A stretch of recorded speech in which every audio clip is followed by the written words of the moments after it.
Today we're going to talk about a few different things, but from perimenopause to menopause to postmenopause, what are these changes that are occurring and why? So, hi, I'm Dr. Lori Marbas. I'm a board-certified family and lifestyle medicine physician who specializes in not only lifestyle medicine, but specifically menopause and helping women understand the changes that their body's going through and really understand the data that's coming out and how that can affect you. But first of all, I really like to appreciate all of you and thank you for being here. And so let's dive right in. All right, number one. So first of all, let me just remind you, for those of you who don't know, remember, menopause is a natural biological process that all women, if you live long enough, will absolutely experience, right?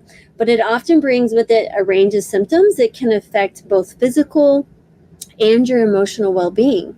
The journey through perimenopause, menopause, and postmenopause is very unique for every woman. I can attest to that. But the challenges are commonly experienced at each stage. So we're going to understand, and that's really important. I want you to understand that knowledge is power, right? So understanding what happens during each of these phases and why can really help you navigate the transitions and then manage your symptoms much, much, much more effectively. All right, so let's start with perimenopause. Like, what happens during perimenopause? So think about perimenopause as this kind of transitional phase that leads up to menopause, right?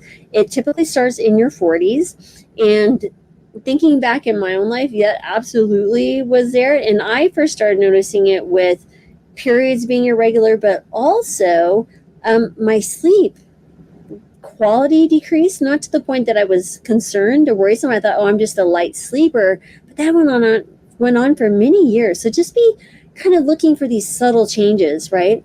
But sometimes these can actually start happening in your early to mid 30s.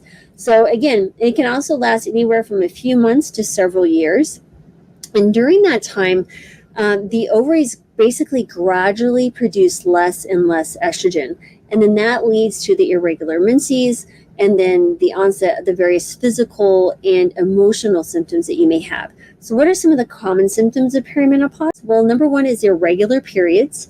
That's probably the number one hallmark of the perimenopause is this unpredictable cycle, right? Periods might be lighter, heavier, shorter, or longer, and any combination thereof. Yay. Number two, hot flashes and night sweats, right? They're sudden, they're intense, and these really, you just feel like someone turned on the heat. And they're one of the most common symptoms, and one of the most common symptoms that people actually speak about in research.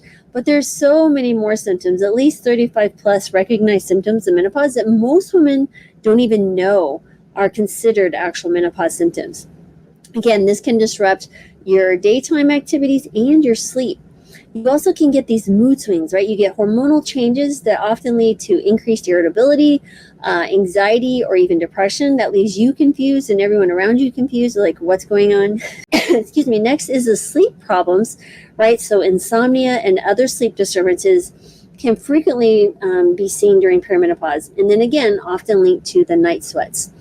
Fatigue, right? So the combination of sleep issues, hormonal fluctuations, and then that results in persistent tiredness. And honestly, you're just, again, the lack of estrogen in and of itself will cause some fatigue. So these things are just compounded. They cause more stress, which causes more issues. So you can see where that cycle spirals down and just can really affect your quality of life. Next would be vaginal dryness. You start to notice decreased estrogen leads to thinning of the vaginal lining, right? So that causes dryness and discomfort, particularly during intercourse. Brain fog. So many women report difficulty concentrating and occasional memory lapses. It's normal. And then weight gain, right? So metabolism tends to slow down. Particularly, you'll start seeing weight gain around the abdomen, making it harder to manage weight. So again, perimenopause is marked by the fluctuating symptoms, and you may have significant discomfort, while others you may notice none or little changes. Again, the unpredictability of it really makes it challenging. So then this leads to menopause, right? So menopause officially begins when a woman has not had a menstrual cycle for 12 months. These are just arbitrary discussions and definitions that the medical establishment has placed so that we can create a consistent pattern of helping women and talking about women, these different things, the quote unquote diagnosis, I guess. But anyway, the average age of menopause is around 51, but it can occur earlier or later. So anywhere I would say between 45 and 55 is quote unquote normal. Again, this is when the ovaries stop releasing eggs and the body produces very little estrogen. So what are those common symptoms? Very similar to the one we talked about, the hot flashes and night sweats, the vaginal dryness and discomfort, but the hot flashes you might see some get much better or significantly worse, but typically you'll see them start to decline over time. But in the very beginning, in the early stages of where the menstrual cycle has stopped, you may notice a real severe intensity. That's actually what happened to me. I get an occasional one. It was like once every few months. And I was like, oh, this is interesting. Because usually I was, cold intolerant, but then it became heat intolerant. And then it became very intense heat intolerant. So again, it depends on the woman. Then we have vaginal dryness, right? So that just actually increases as you see this estrogen level decrease. So again, you'll get more discomfort from sexual activity, and you increase the risk of urinary tract infections. Then you also may see increased urinary frequency, urgency, and incontinence. Yeah, I'm just sharing with you the symptoms. There are absolute ways to manage these things, guys, but I want you to be aware of what to expect. Next is bone loss, right? So as estrogen declines, especially during this perimenopause, later perimenopause, early menopause phase, is where you get that accelerated bone loss. So if you already walk into your early 30s or 40s with a deficit of your bone density, because your bone density kind of stops, at least per the research, it seems to stop around the bone bank is not taking any more deposits basically by age 30. So then again, it depends on a variety of things. How was your nutrition? How was your activity as a kid? All these things need to be taken into account. If you don't know that you're dealing with an issue of already decreased bone density, and then you enter into perimenopause and menopause, well, you're going to be even at a worse outcome if we don't pay attention to this, because now we're losing the one of the hormone drivers that really feeds that bone density. And that's such an important piece. I have all sorts of information regarding osteoporosis and stuff, but I'll get to that later. But right now, again, we just want you to be aware of it. The osteoporosis risk increases, and typically the diagnosis isn't made until there's been a fracture. You certainly should consider getting a DEXA scan just to get the data, right, to see where your bone density is.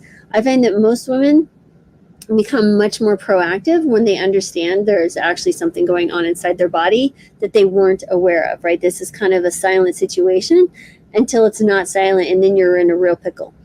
Next, let's talk about the mood and mental health issues, right? So again, these symptoms that we had with perimenopause are just going to persist, and the brain fog actually becomes an issue. Remember, estrogen affects every part of the body, and the brain is no exception. If anything, it's the most thing to be considered, because part of the hot flash and stuff is a brain effect.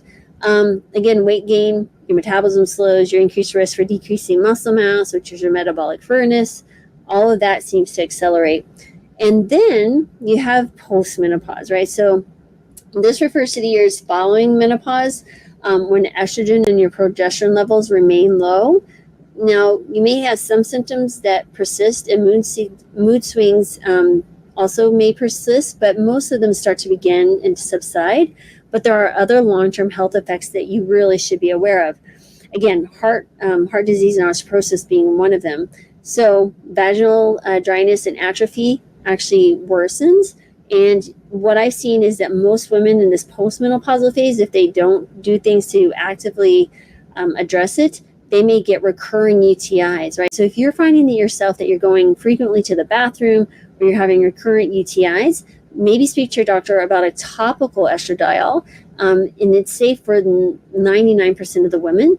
Of course, if you had a history of a hormone or an estrogen positive or cancer, you'll definitely want to speak to your oncologist and make sure that that's appropriate for you. But it is absolutely something to consider and speak to someone. This is a type of estrogen that's not taken in systemically. It acts more locally. So even if you're well beyond the age that would be deemed appropriate to start, menopause hormone therapy, meaning oral or, other types of like patches and other things, you absolutely could qualify for this, in just something to be thinking about.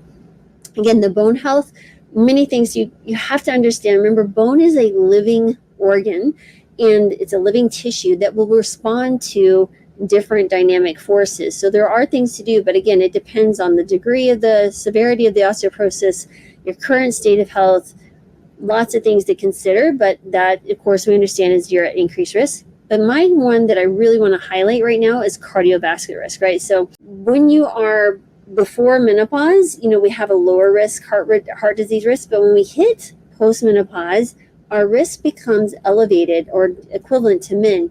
The number one killer of men and women in the United States is heart disease. So one thing I'd like to highlight is a quick story of my own, is that when I went through this phase, I'm still would be considered perimenopause, because I have, I think, one more month left to be considered menopause, or done with menopause, or entered menopause. So basically, the LDL, my bad cholesterol, went above 100 for the very first time in my entire life. And I was freaked out. And so this is part of the processes that are occurring that increase your risk for cardiovascular disease. So in addition to that, my thyroid went a little wacky, because I've been hypothyroid for many years on appropriate medication, but it's been pretty stable for quite some time. That needed to increase. My everything else was pretty good as far as my numbers, but other women, you may see insulin resistance, you might see some weight gain. Again, all of that increases your risk of inflammation, increasing your risk for heart disease. So really, really want to highlight that. Again, hot flashes may continue with night sweats. They may lessen, but again, some women will suffer decades, and I mean that was multiple decades.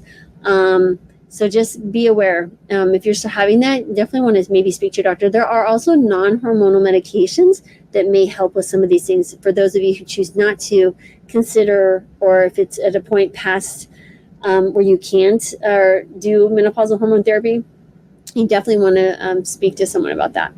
Next is weight gain, again, and the muscle mass loss. Remember, we got to move our bodies, and we have to lift things. The muscle is just like the bone. It responds to forces. So lifting heavy weights, if it's safe for you, if you're not osteoporosis, and again, you want to speak to your doctor about what is appropriate for you. But that is something to consider, is that start with just your body weight, doing something like squats, sitting up and out of the chair. Again, there's so many resources out there, but that would be something you want to be paying attention to. And so, finally, what are some of the things to consider? Well, I think there's a wide variety of things, and the important thing is that each woman understand, number one, this is a discussion that should be happening more often with your physician. And do not let anyone poo-poo your symptoms or your concerns. That is not right. Number two is that you need to have the knowledge and the education about what's going on in your own body. And that is where I come in, and I really want to help women understand what's next. Like, okay, here's these symptoms. This is where I'm at. This is the phase I'm at. You need to understand how to figure out where that is, what you need to do, what are your options, and then really just kind of sit and understand this phase can absolutely be managed, and you can absolutely feel good or even better than you were before. Because if anything, menopause forces you to look inward and take care of these symptoms, and take care of yourself, maybe for the first time in a very long time, and sometimes ever. And so I have created a free webinar. It's called Master Menopause and Feel Fabulous. The link is below. If you're here on YouTube, also please subscribe to the channel. Share this video with any woman you know. So if you're a man and you've stuck around this long, share this video with someone you know that may be going through perimenopause, menopause, or postmenopause. The webinar is absolutely appropriate for all stages. We can always benefit from learning more. You're going to learn the top 3 mistakes that women make during menopause, and then you're going to learn my 5-step blueprint called Master Menopause and Feel Fabulous, and how you can apply it in your own life. So I hope you enjoy it. The link again is below, and I appreciate all of you as always, and sending you joy, love, peace, and gratitude and healing, because again, we all need that more in our lives, and this world needs it more than ever. So blessings everyone, and have a great rest of your day.